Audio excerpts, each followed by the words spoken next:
Now we speak to Association of Private Hospitals Malaysia President, Datuk Dr Kuljit Singh, for his take on the extent of overcrowding issues at emergency departments.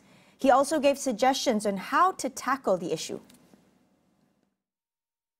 One of the reasons why there is congestion in all emergency departments, both in private and public hospitals, is because there are lack of staff, both in the emergency level, where there are not enough of medical officers or even nurses.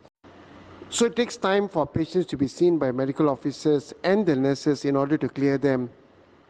The second issue happens is after clearing patients, then there are not enough beds in the wards if you need to admit them. And the reason why you don't have beds in the ward is usually sometimes because in order to open up beds, you need to have enough nursing staff. Currently, we are having a shortage of nurses throughout the country, including private hospitals. We are not able to open up more beds because we don't have enough nurses. So that becomes an issue. The patients have to wait for hours together, and sometimes in certain hospitals, maybe days before they get a bed in a hospital, both in public and private. But definitely in private hospital, this is quite a big issue for the last 6 months. He said Malaysia focuses a lot on investments in facilities, but lacks investments in human capital, which mostly leads to brain drain in the healthcare sector. Many of them will migrate to other countries even for a little bit more because they really have no choice when the remuneration is really poor. We should restructure our healthcare system, make it out of the public service, especially for the public sector, so that their fees are not payment and the salaries that are paid to the healthcare workers are not tied down to the public service scales.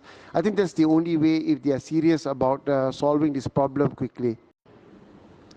For the private hospitals, we have asked this a few times to the government stakeholders to allow us to hire nurses from overseas because this would be a short gap method so that we'll be able to get a workforce in order to open up more wards in the private hospitals. Currently, we have patients waiting in private ER, private emergencies with money, patients who can afford private healthcare, but they are not able to get beds because there are lack of nurses in the private hospitals.